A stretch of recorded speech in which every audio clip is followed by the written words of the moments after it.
You know what, family? I was thinking, I had to go back and forth with this, and should I actually talk about this subject? Because I know how sensitive it can be, especially for people who've actually lived it. Yeah, I know I have to deliver. See, isn't it interesting that we are always on the lookout for people above us, wishing most of the time, well, in some cases, probably even praying that we don't get micromanaged. And doing that, we fail to see lateral micromanagement that is happening right in front of us. I know what you're thinking. Well, ED, well, what is lateral micromanagement? See, I know I'm talking to an intelligent crowd, and I appreciate that. I appreciate that, family. So I'm so glad you asked that. See, lateral micromanagement, or also referred to as peer micromanagement, it occurs when someone without formal authority attempts to control execution, influence decisions, or even undermine the delivery through a public correction or role encroachment, or basically shadow leadership. See, most conversations about micromanagement focus on hierarchy, meaning managers and direct reports, or bosses hovering, or executives breathing down your neck. That's the version everyone can align with and recognize. And because of that, we're taught to look up for threats to our autonomy.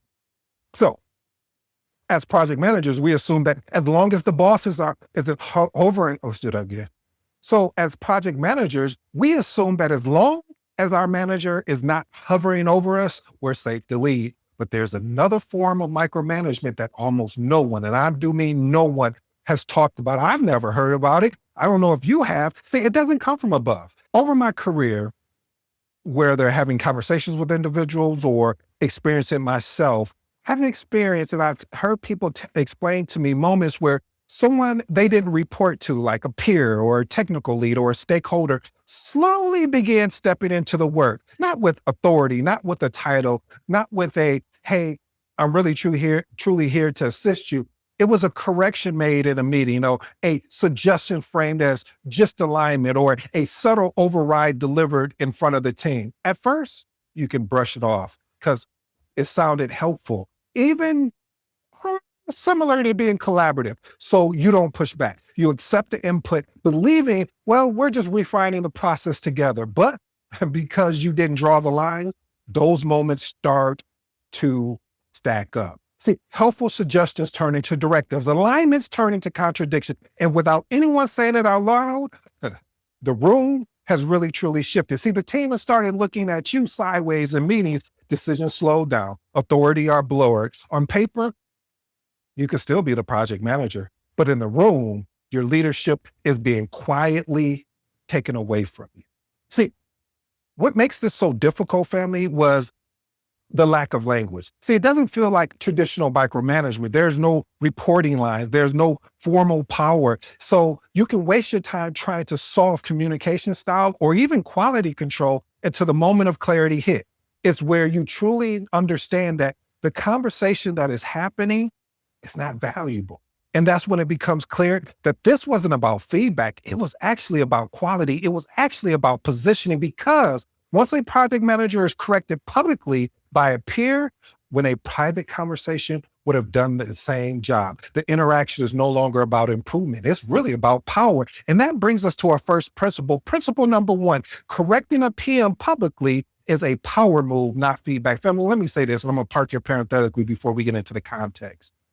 There's nothing wrong with correcting someone publicly, but again, it's how you go about doing it. If you and I are on the same team, I'm not going to try and correct you in front of everyone else if they're not familiar with the project. I'm not going to try to correct you like that. I will do it privately. See, when a peer corrects a project manager in front of the team, the message is no longer about improvement. It's about positioning. Feedback isn't meant to strengthen outcome. Public correction shifts authority, it creates doubt, and it reframes who the team actually believes who's leading this project. See, in an influence-based role like a project manager, perception is leadership. Teams don't analyze intent. They read the room just like anyone else. And once authority is questioned publicly, clarity disappears. That moment matters more than a comment itself. Why is this important? Public correction doesn't just challenge your project manager, it fractures leadership, it confuses the team, it slows decisions, and it quietly erodes trust. When unleft unaddressed, it becomes a pattern. And if we know anything about patterns, they will continue to grow. So over time, a project manager could still hold the title while losing the role. Protecting authority in public is not an ego thing.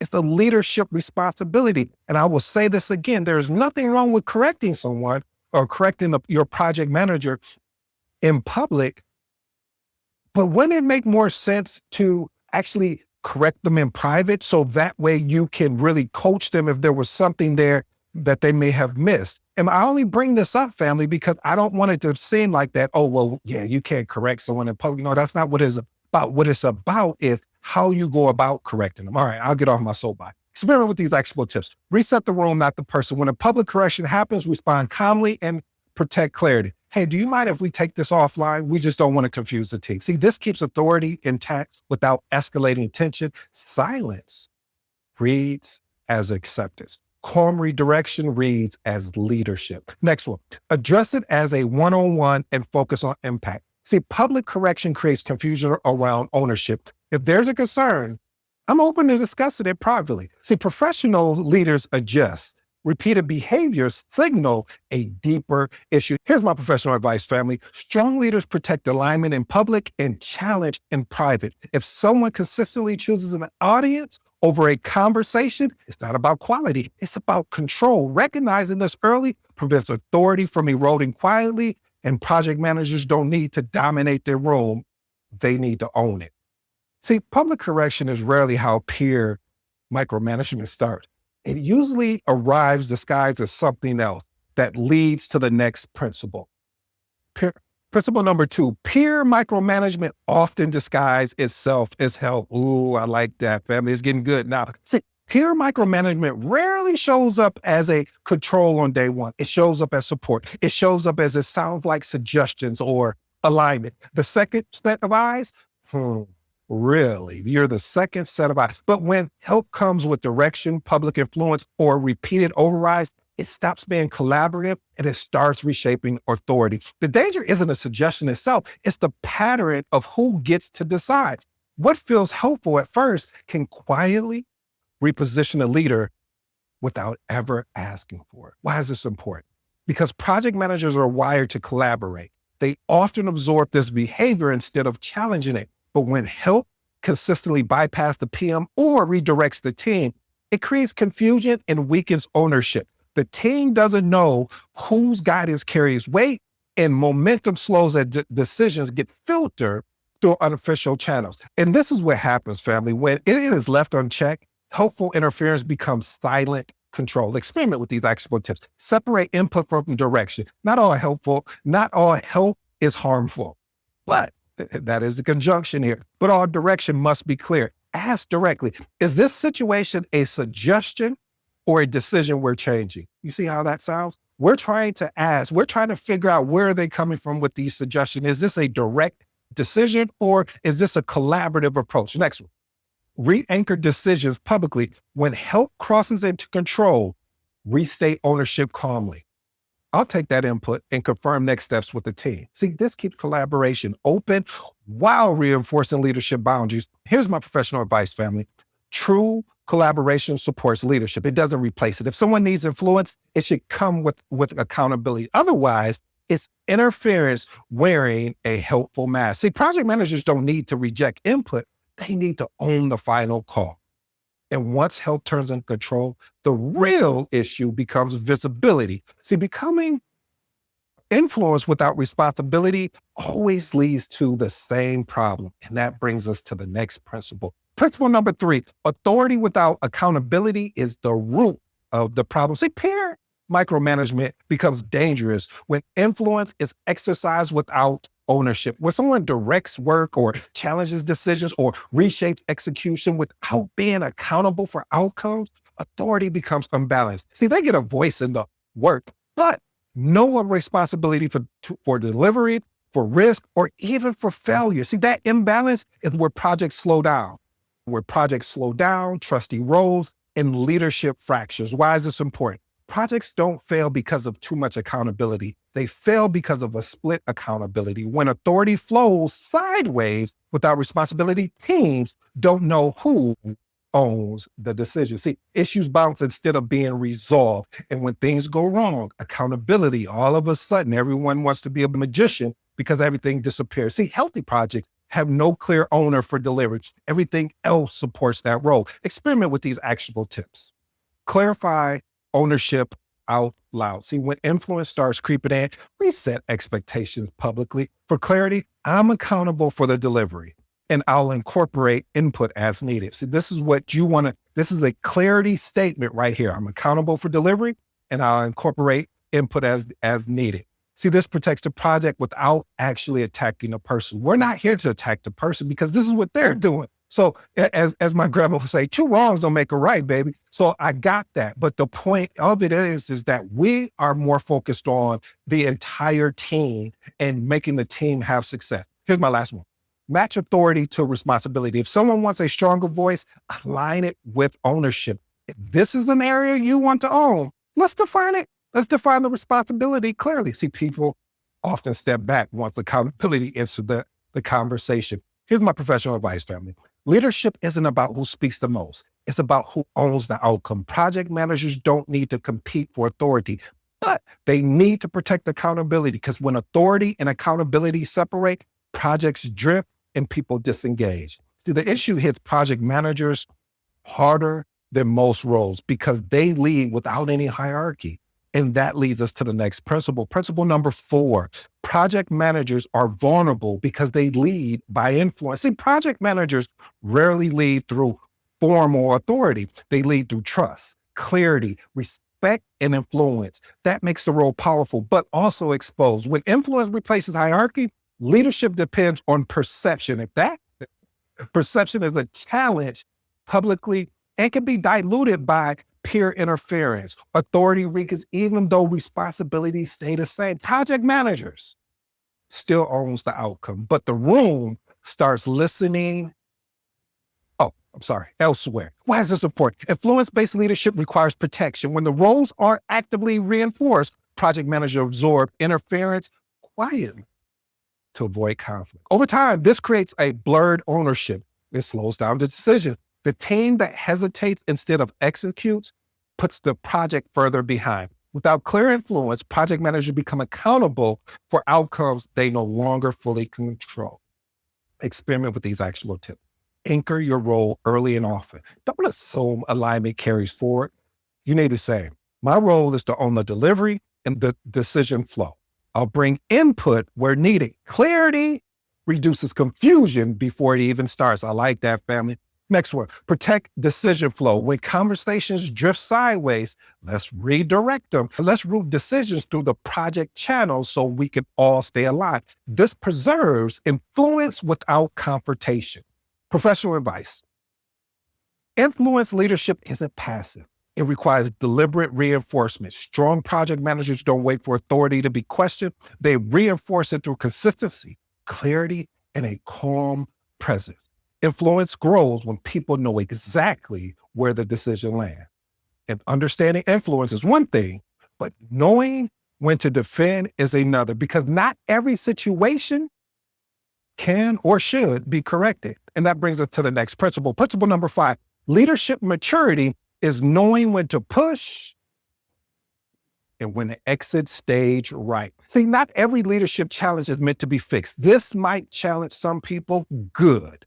Some environments reward clarity and accountability, while others quietly, secretively reward control, politics, shadow authority. See, leadership maturity is the ability to recognize the difference early and often and decide whether pushing forward will strengthen the project or will it slowly drain you. Staying too long in a broken, dynamic system doesn't prove resilience and often signals misplaced loyalty. Why is this important? Project managers are often taught to work it all out at all costs, but when peer micromanagement is tolerated or protected by the organization, effort alone won't correct it. Pushing in the wrong environment leads to burnout, self-doubt, stalled growth. So knowing when to step away isn't quitting, isn't quiet quitting, it's a strategic self-leadership. Experiment with these actual tips. Test the environment, not the person. Have a direct conversation, escalate calmly if needed, and watch what the organization does next. Change requires reinforcement. Silence is an answer. Next one, track patterns, not promises. Oh, this is getting good to me. See, a lot of times we'll pay attention to behavior that is not repeated and we get lost. What I mean by that? So we need to pay attention to repeated behavior. If boundaries are acknowledged but not respected, the culture has already chosen a side. I like that, family. Here's my professional advice. Experienced leaders don't tie their identity to fixing broken systems. They know when growth requires staying and when it requires leaving. The goal isn't endurance. It is pure, unadulterated alignment. And before most project managers realize it, it's time to make that decision. Something else already starts happening. Trust begins to fade. And that brings us to the next principle. Principle number 6, peer micromanagement undermines trust quietly. See, peer micromanagement rarely causes immediate conflict. It causes something more dangerous, doubt. See, when leadership signals become inconsistent, teams stop trusting the system. They hesitate, they pause. Matter of fact, they second guess. They wait for confirmation instead of being proactive and active. Trust doesn't disappear in a dramatic moment. It erodes through repeated mixed signals. By the time the damage is visible, momentum is already gone. Why is this important, family? Because trust is invisible infrastructure of every project. Once trust weakens, execution slows, communications tightens, and accountability blurs. Team members protect themselves instead of the work. And because of this erosion, things start happening quietly. Leaders often misdiagnose the problem as engagement or performance when it's really leadership clarity. Experiment with these actionable tips. Watch the team's behavior, not the conflict. I'll say that again. Watch the team's behavior, not the conflict. Reason why I say that, because trust loss shows up in pauses or follow-ups or silence. If the team stops moving without confirmation, leadership signals are misaligned. Next one, reassert decision ownership clearly. Calmly reinforce structure. Decisions will come through this channel so we all can stay aligned. Here's my professional advice, family. Trust doesn't require perfection. It requires consistency. Project managers who protect clear ownership restore confidence, even in difficult environments. When trust fades, fixing the system matters more than actually fixing people. Family, you can't fix people if they don't want to be fixed. If they want to be fixed, you can fix them. You can work with them. You can collaborate. But systems, you have a better opportunity by fixing the system because people are fitting into the system. Okay, I want to go on my way. When trust starts eroding, it's tempting to assume bad intent. But most of the time, something else is really driving that behavior. And when you find out what that behavior is, you'll wake up to principle number 7. Principle number 7, peer micromanagement is often fear-based, not malicious. See, most peer micromanagement doesn't come from arrogance. It actually comes from fear. Fear of losing relevance, fear of losing control, fear that something will fail and reflect back on them. When people feel exposed, they compensate by inserting themselves into the execution, even when it's not their role. Understanding this doesn't just justify the behavior, but it explains why it persists. Why is this important? When project managers assume bad intent, they respond emotionally and defensively. That escalates tension and clouds judgment. Recognizing fear allows you to respond strategically instead of personally. It helps you set boundaries without turning the situation into a power struggle, and it keeps your credibility intact. Experiment with these actual tips. Reduce the fear, not the person. Address the concerns beneath the behavior. It looks like this. What risk are you worried about here? See, with this up, it redirects the conversation. Next one, offer visibility without surrendering authority. See, fear, we're talking about fear. As Les Brown told me, false evidence appearing real. Fear thrives in dark. Fear thrives in the dark. Fear, okay, I won't repeat it again. Provide structure updates. This is what it looks like, family. Here's where we are and what I'm watching. That's full transparency. See, transparency calms anxiety. See, full transparency helps the worry, as they would say, disappear temporarily. Here's my professional advice, family. Empathy is a leadership skill, not a concession. You can understand fear without allowing interference. Strong project managers, exceptional project managers respond with composure, not with defensiveness.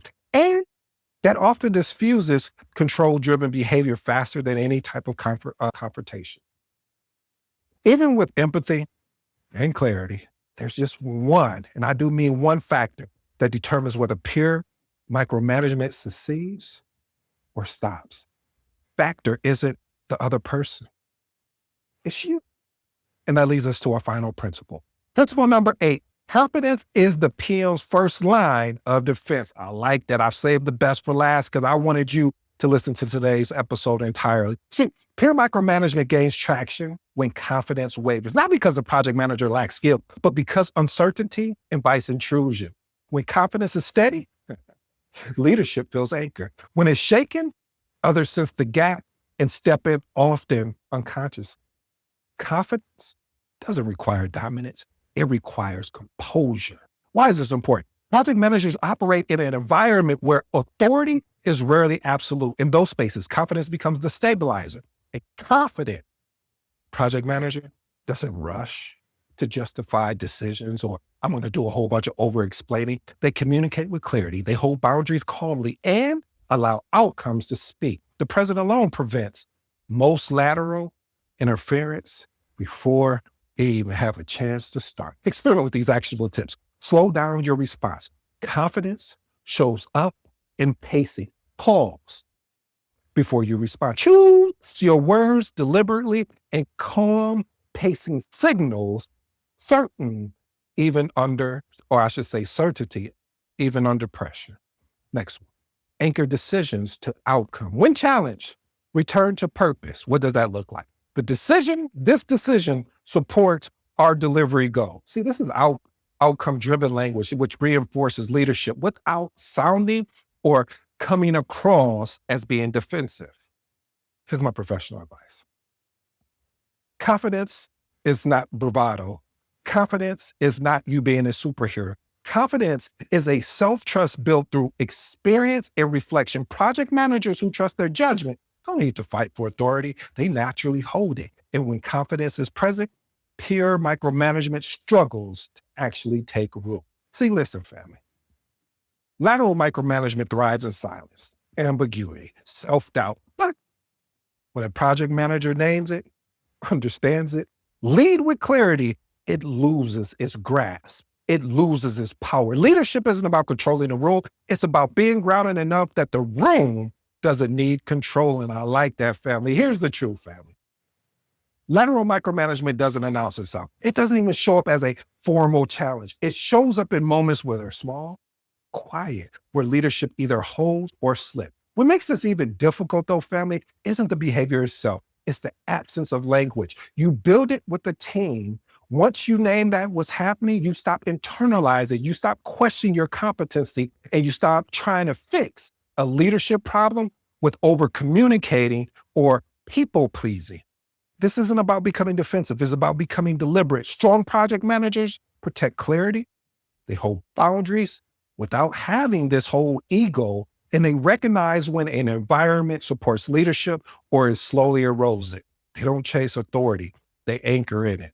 If this episode resonates with you, it's probably likely you lived it. If you haven't lived it, understand this, family. Experiencing lateral micromanagement is not a sign you're weak. Most often, it's a sign that your leadership presence is being tested. How you respond determines what happens next. Lead with clarity, protect your role, and trust yourself enough to know when to stand firm and when to move forward. This is not about just project management. We are talking about leadership. And if you are looking for mentorship, coaching, check the link in the episode. Let's you and I get to work. Oh, I go by the name ED. For all you smart and intelligent folks out there, that just simply means Ed.